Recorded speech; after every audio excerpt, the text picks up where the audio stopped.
So click on start menu and type here user accounts. Click on here, add, edit or remove other people. You'll see a window like this one. Here you need to click on sign in options.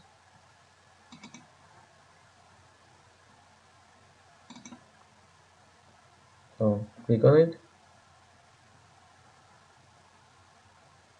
Here you need to select never require sign in. Click on never and close window. Click again start menu, type here netplwiz and you will see command run command. Yeah, click on it.